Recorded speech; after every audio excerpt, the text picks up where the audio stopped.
Hey everyone, welcome to a new episode of Dubai Stars. Today I'm with Hanane Benkhallok. Hey Hanan, thanks a lot for coming on the show. Hi, Tony. Thank you for having me. Excited to be hosted by you.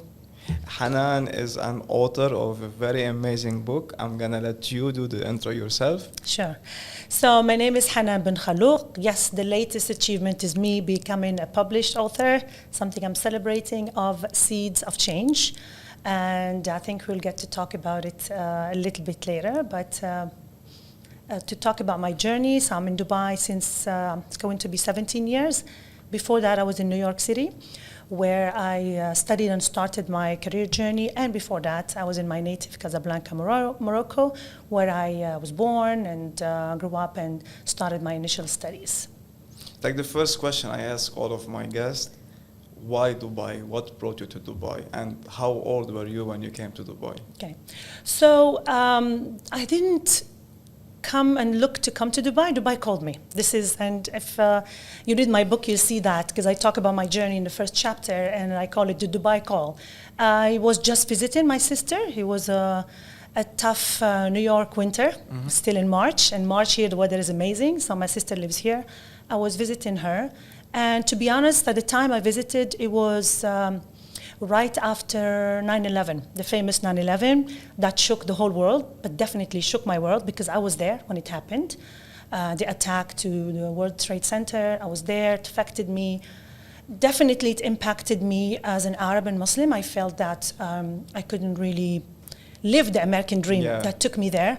So I was a bit, not sure anymore that I can call the United States of America my home, but I didn't decide to come to Dubai. It just happened that at that time, or I was still thinking, should I go back, or should I just wait until the storm is gone?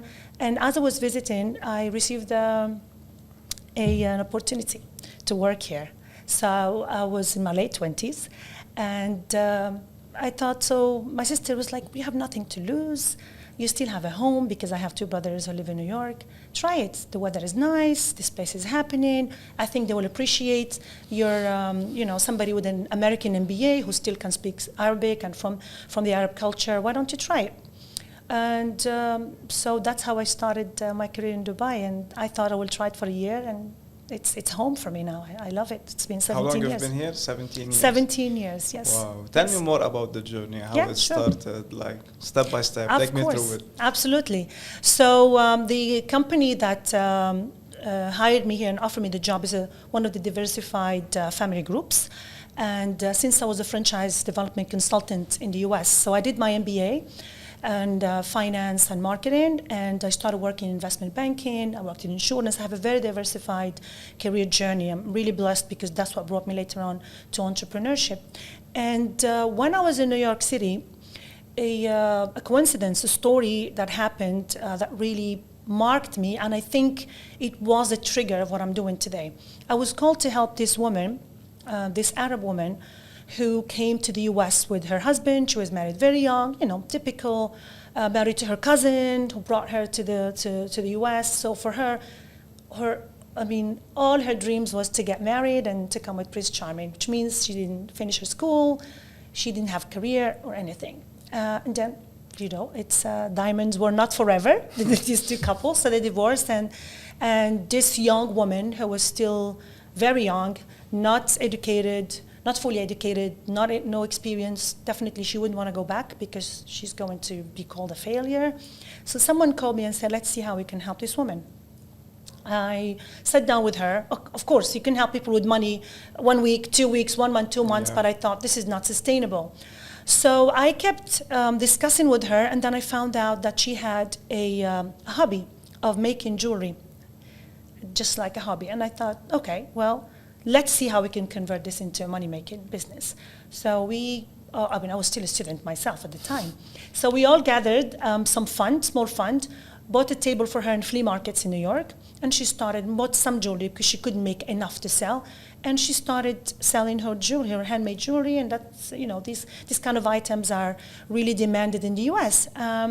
And I would spend the weekend with her to guide her how to talk to customers. I didn't know that I was already starting my business consulting already that time, and my women and female talent advancement advocacy that I'm very big on today.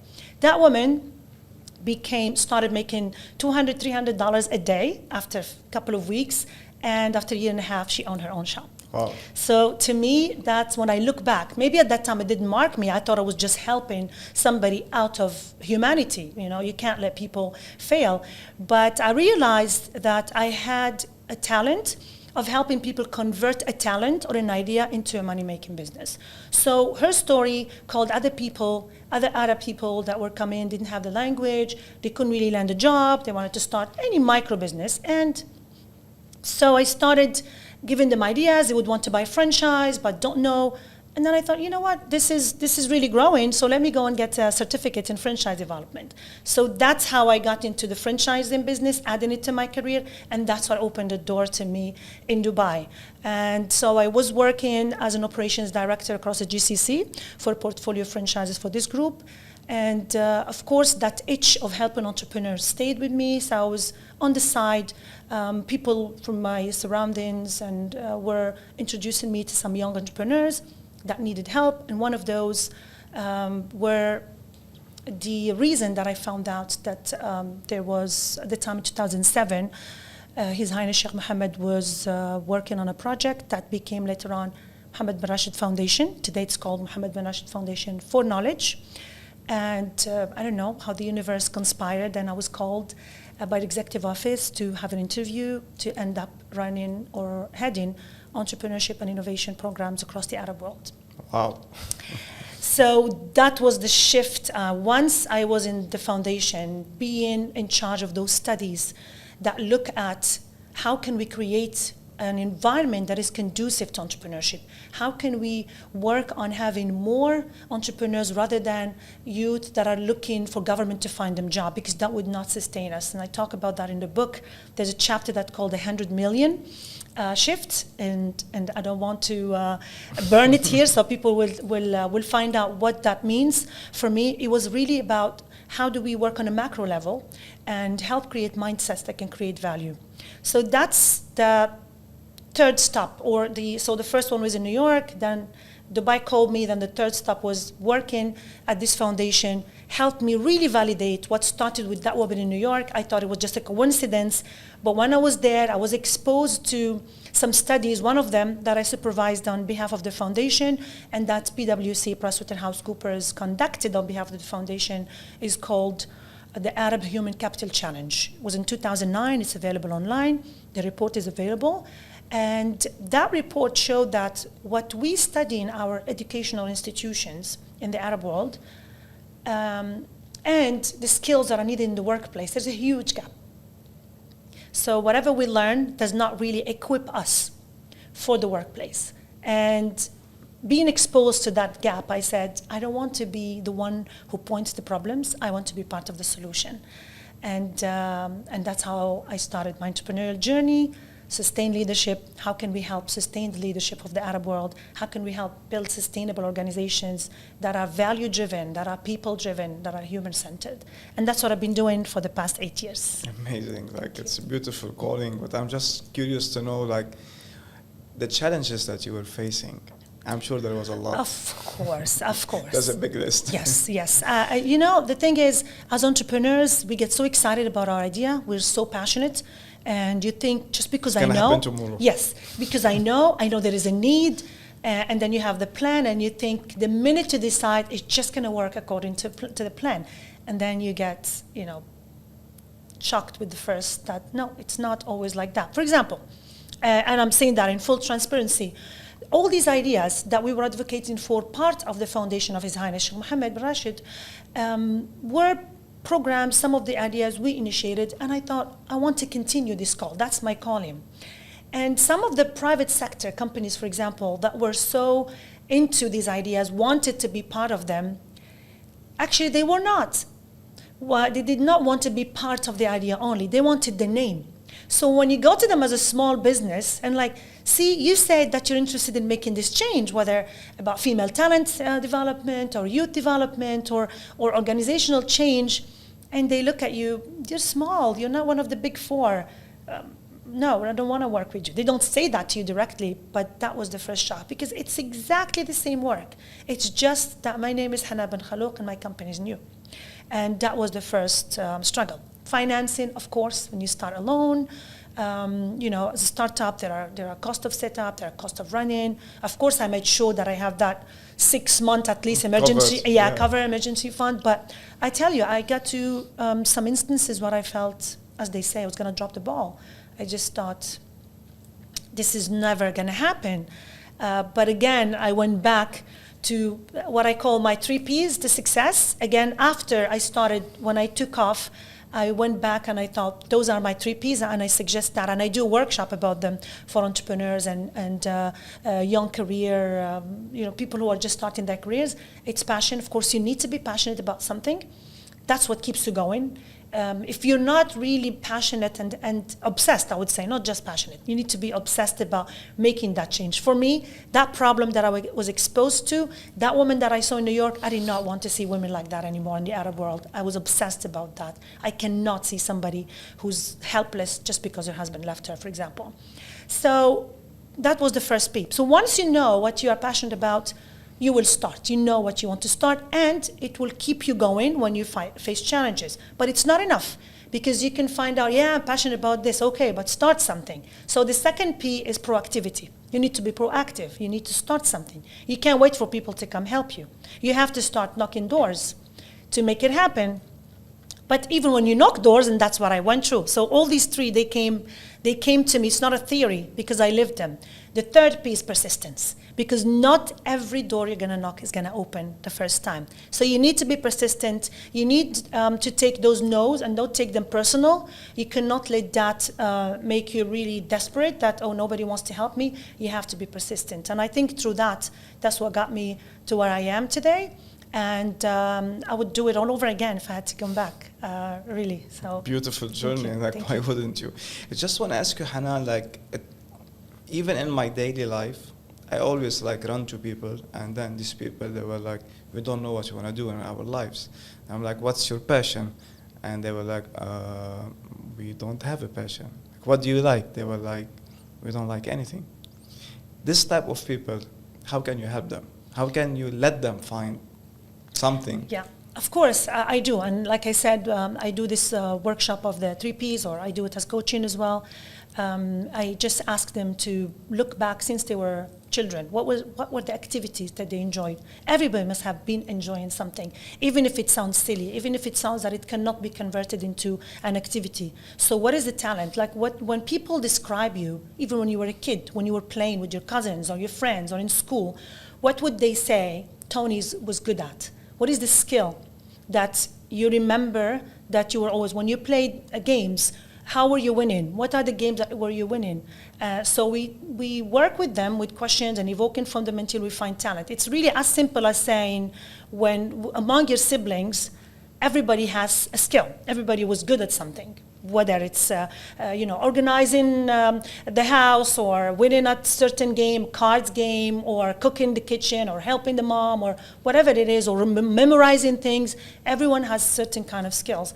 And so it's about knowing what is your talent and what is the opportunity. So we call it the top model. So you find your talent, which is the skills that people know you for since you were a kid, things that you enjoy doing, and things that if you never felt time going, like when you were doing something and you don't get bored, you could spend 2 hours, 3 hours doing, you never get bored. So that's what takes you to your passion. So talent and then opportunity. Once you find your talent, you look at what are the opportunities that could be presented with this talent. And with that, you find your purpose and your passion. So that's the top model. I mean, it's a whole work. It's a process, but it's a process. Yeah. But trust me, you had a lot of young people like that were just stubborn, saying, I don't have a purpose, I don't have a passion. This is such a buzzword.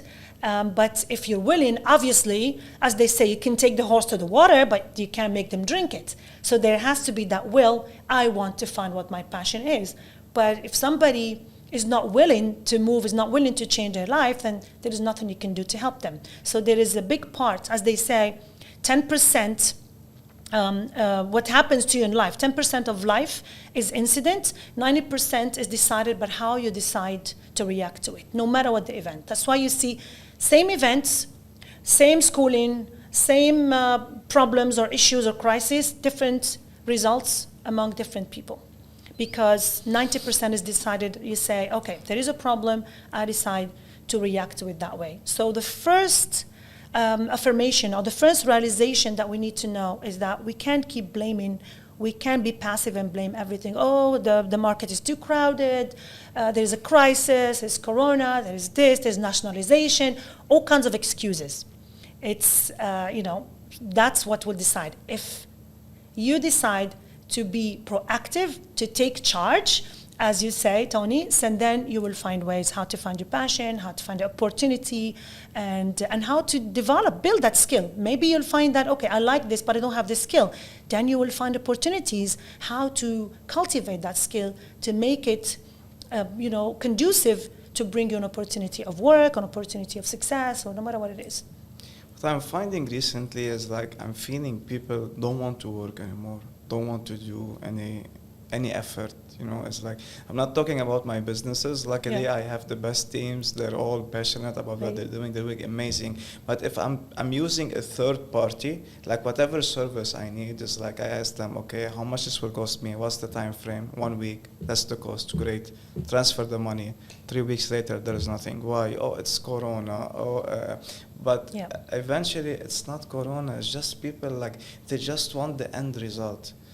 They're maybe scrolling all the day on Instagram and seeing these people on vacations on the Maldives and Seychelles enjoying, and they want this. Amazing. You have your goal. Work for it. Exactly. So this is what I'm finding, like it's becoming like a great issue nowadays since the pandemic started. Yes. And it has to be like identified or just to find solution for it, because end of the day everything is possible. If the millions will make you happy, work for the millions. Absolutely. If something else will make you content, work for it. But by you sitting on your couch dwelling, it's never going to happen. Yes, I agree with you. And also thank you for saying that, because that's what I was going to add. The measure of success is different from person to person. We don't have to just look at people on Instagram, which we're not even sure if that's real, if those people are really happy with that lifestyle. So the first thing is that make your own choices. Sit down and ask yourself, will that really make me happy? If I own that, if I go on vacation, that's an end. That's a how, but what is your why? What's going to really make you happy, and how you can define success? I don't define success by the millions I make. I'm not interested in being a millionaire. If it happens, great, but I'm not interested. I measure success by the number of people I impact positively in my life. When somebody that I don't know sends me a direct message on Instagram and say, since the day I heard you speak in Bahrain, and I spoke to, it was like 150 people, I wake up every day asking myself, what is my purpose? And I changed my life. Thank you very much. I just want to tell you thank you.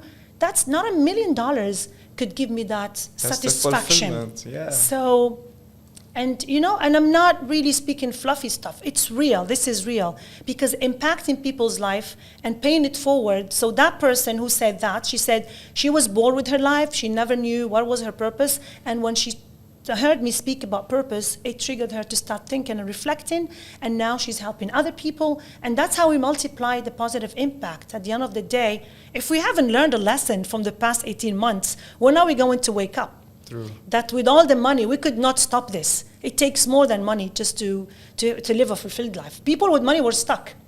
They had their private jets, they have all the money, but they could not go anywhere. So sometimes, if you can be happy by yourself, and if you can be fulfilled with something that you do and define how you want to have your success measured, then you're never going to be able to live a happy life. That's what it starts, I would say. Speaking of fulfillment, what was the best fulfillment moment when your tears start falling and you were like, you felt like you're so powerful by spreading this message? When I launched my book, I'd say. Yes. And when was that? That was last August. Okay, congratulations for that, by the way. You Thank just you. hit Amazon top seller. Yes, thank you. Yes, I was surprised, to be honest. pleasantly surprised, because you see each author, and you're one of us, each author has that wish. Once you become published, definitely you're like, I would love to hit #1 bestseller someday. But when it happens, within weeks, it has a different feeling, to be honest. And to me, it's not really the rating that matters, it's the feedback that I receive. When I read feedback, if you go to Amazon.ae, you'll see some of the feedback. Not too many reviews, but it's by the quality, not the quantity.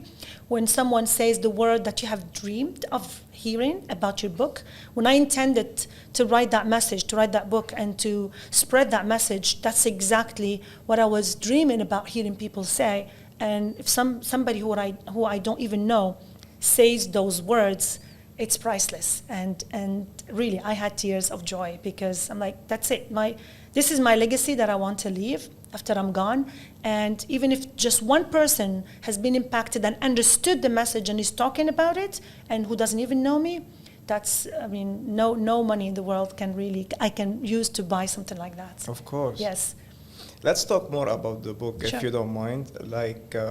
Just break it into milestones, or 3-4 chapters. Sure. Tell me more about it.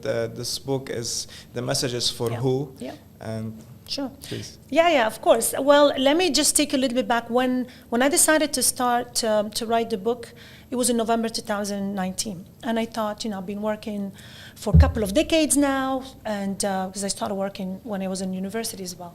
And I worked in so many diverse industries, and what made me become an entrepreneur is that I wanted to see change in the workplace. I knew that this is not going to sustain us, and I'm a change strategist, I'm an innovation strategist. I want to help build innovative cultures that will make us sustain leadership. We don't want to be the Nokias of the world and the AOL, because no company can sit on the throne of its leadership forever unless you're ready to change all the time and feel or sense what's happening, what's changing around you, so you adapt yourself.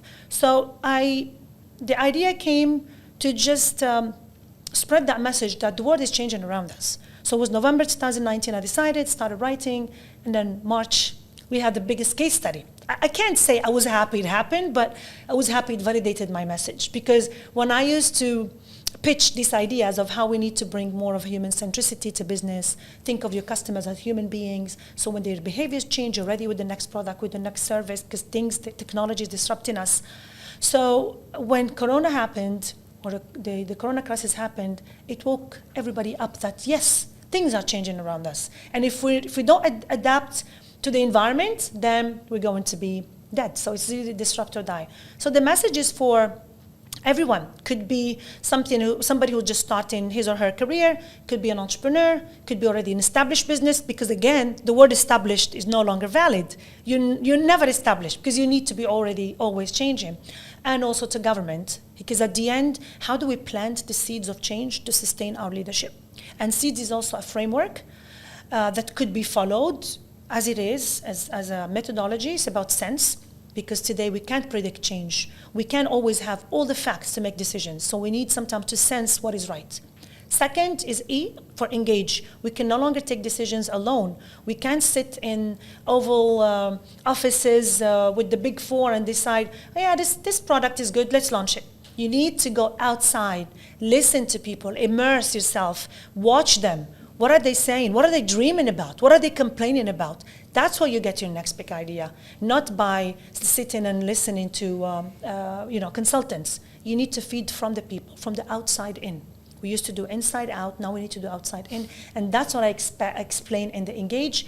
The third E, or the second E and the third letter is empower. What I mean by empower here is not just your people, your employees, and you're not doing it because you want to be good. Because today the change that we have seen this in Corona, when it's crisis, when the house is on fire, decisions have to be made in a snap. If everybody that is working under you has to wait for Tony to approve, it might be too late. So we need to empower our people. As a leader, we need to create more leaders, give them certain authority so they know what is the right decision to take. But that needs a whole development, which I explained. And also empowering your customers with choices, with options, with transparency. You can't hide. If there is a problem, communicate it. Because today the world is digital, Everybody could go to Amazon and put a review. So if you hide something, it's going to come out. So empower them with that transparency. Engage with them. When you get feedback from customers, what do you do with that? It's not about every time I buy something, they send me, please send us feedback. Fine, I send you feedback and I tell you it didn't work, and nobody calls me, and it takes 2 years and nothing changed. Yeah. So, and then D is about development, as in continuous development. How do we keep changing our products, our services, our way of doing things, our processes, developing our people so that we remain relevant? If we do that right, which is C, then we will multiply the seeds, and the last S is about sustain. So how do we sustain this effort? How do we contribute to a sustainable world? How do we no longer see economy and social as fragmented? We can no longer do business irresponsibly and then take this 2%, 5%, or whatever and say, all right, let me find a charity and see what I can help. Or let me find a school that is teaching kids how to clean oceans while I am ruining the ocean. It can't work like that. We need to have the social element embedded in the business model, how we make money. I'm not here to preach that we will all be philanthropists. No, actually, I don't want that anymore. I want businesses to make profit for purpose. That's the kind of model that I advocate for. Make profit, but at the same time, solve a social problem while making profit. So that's what the book is all about. While making an impact also. And exactly, solve problems to make impact, absolutely. Actually, the slogan of my company, Sustain Leadership, if you check it, it's driving positive impact in business and society. That's what we do. It's a company, it's a consulting company. We go to business to help them drive positive impact on their people, on their customers, on the wider world, and also to make business and society as one. And that's what we strive to do. It's a mentality. When I adapt to this mentality, I started seeing massive changes in the performance. Well, like when the purpose was just to solve the problem, not to make money. Yes. The money really followed. The money is an outcome. Lot. Exactly. Yeah, exactly. so I totally understand this concept. Well, that's amazing. Moving a bit from the book, I know that you have workshops, and I know that you have other groups that you are into. Please share with us more. Yeah, sure. Well, apart from the business and the book that is advocating for this new leadership model, if you will, being known for running spaces for women. I call them spaces for women to thrive, but it's really peer support spaces such as the Lean In. If people don't know about Lean In, it's an organization that was started by the CEO of Facebook, Ms. Sheryl Sandberg. And I co-founded with my ex-business partner the first chapter in the Middle East. So we're regional leaders of that Lean In. We met Sheryl Sandberg in Silicon Valley in 2016. It was an amazing experience. And the idea is, how do we gather to find ways to bridge the gender gap? Okay. But that kept growing in my mind. And now, after 7 years of doing that, going to 8, I thought we need to shift the narrative a little bit and create a space where both men and women can talk together how to solve this. It's another societal problem. But this societal problem is not just a women's issue. It's everybody's issue, because when women thrive, the whole humanity thrives, as they are saying today in Expo 2020. And so it's about engaging both men and women, in human-centric discussion, not gender-centric discussion. And with that, I launched a initiative. It's a think tank for now. It's growing to more, called Tawazun. Tawazun means balance in Arabic. So when you say balance, even the connotation of the word is so positive.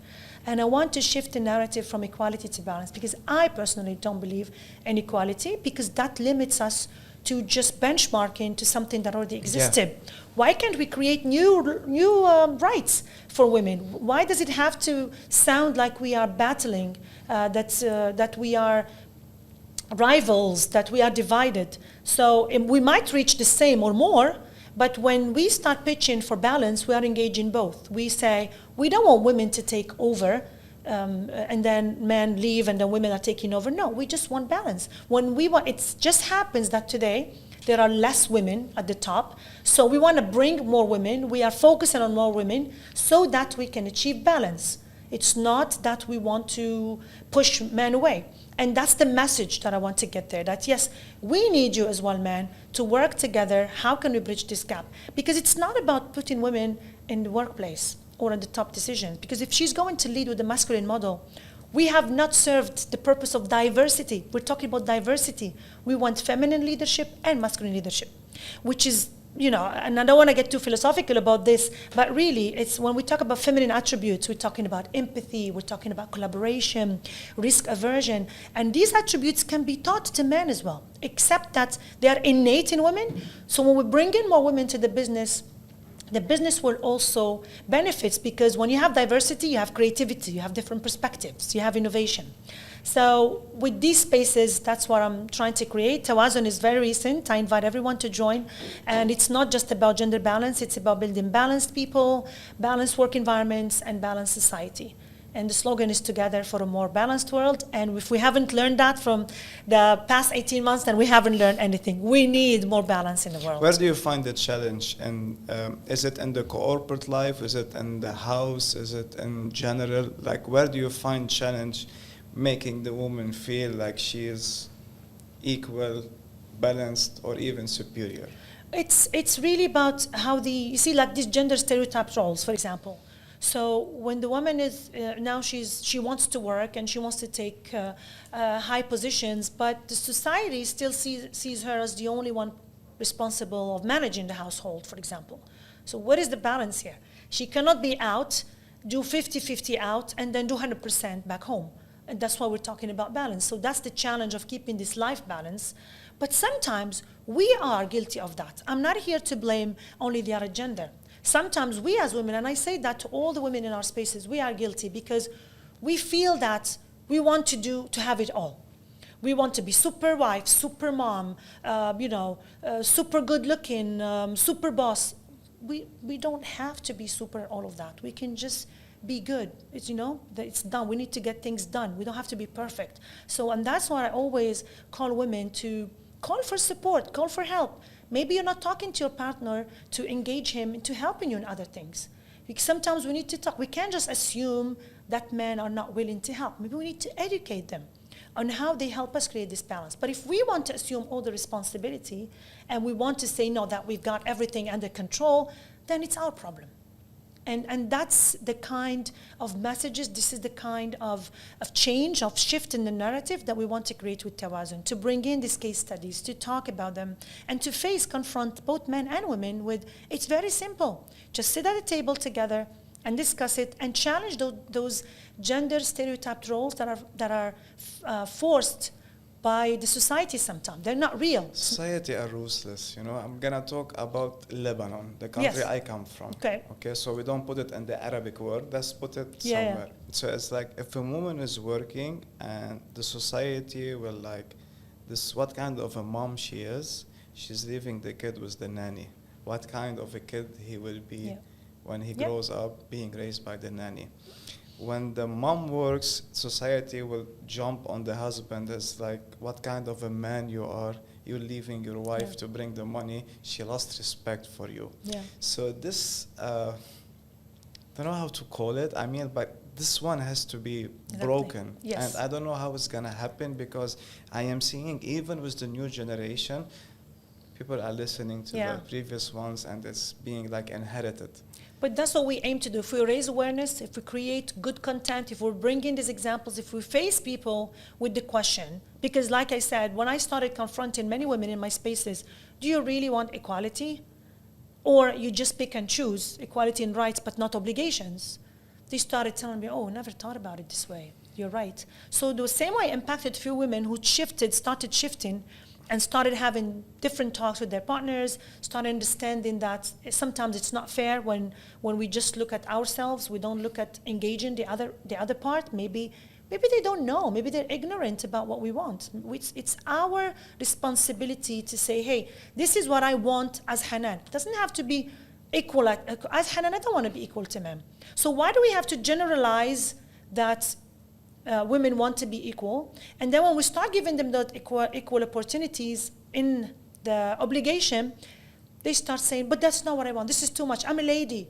All right, well, you need to understand or at least specify what you want as a woman, as an individual. Forget generalizing everything. So what we aim with Tawazun as a think tank, and it's really to engage community and at least try to save the new generations. Let's educate them about working, as teams, not divided. Together. Let's Yes, together. Let's help them challenge those stereotypes that are not coming from religion, they're just coming from society. And we can challenge them, but we have to start somewhere and we have to keep spreading the word. That's the only way. It's beautiful. It's Yeah. like a dream coming true, and Yeah, I really I- hope we will see this happening. Hanane, thanks a lot. This has been amazing. Let's tell the audience how they can reach you. It's like I'm gonna be putting your Instagram credentials. Yes. Your book, which is Seeds of Change, is found on Amazon. Yes. What else? Amazon, Barnes and Nobles, Apple Book. So if you just Google Seeds of Change with my name, because there are a lot of products called Seeds of Change. So Seeds of Change, and then you put my name, then you'll find it. It's available. Just Google my name. I have a lot of content. I have my articles. Regarding the workshop? Yeah. Yes, the workshop as well. Yes, so all the information is there on the website, on my personal website, and I have articles on Forbes Middle East, on Harvard Business Review that you can also read. We will share everything Yes, on thank this you very video. much. Thanks a lot for coming. This has been amazing. It's been a pleasure sharing these insights on your platform. Thank you for creating this space for knowledge. Thank you, Tony. Well, you listen, guys, to this amazing guest. See you in the next episode.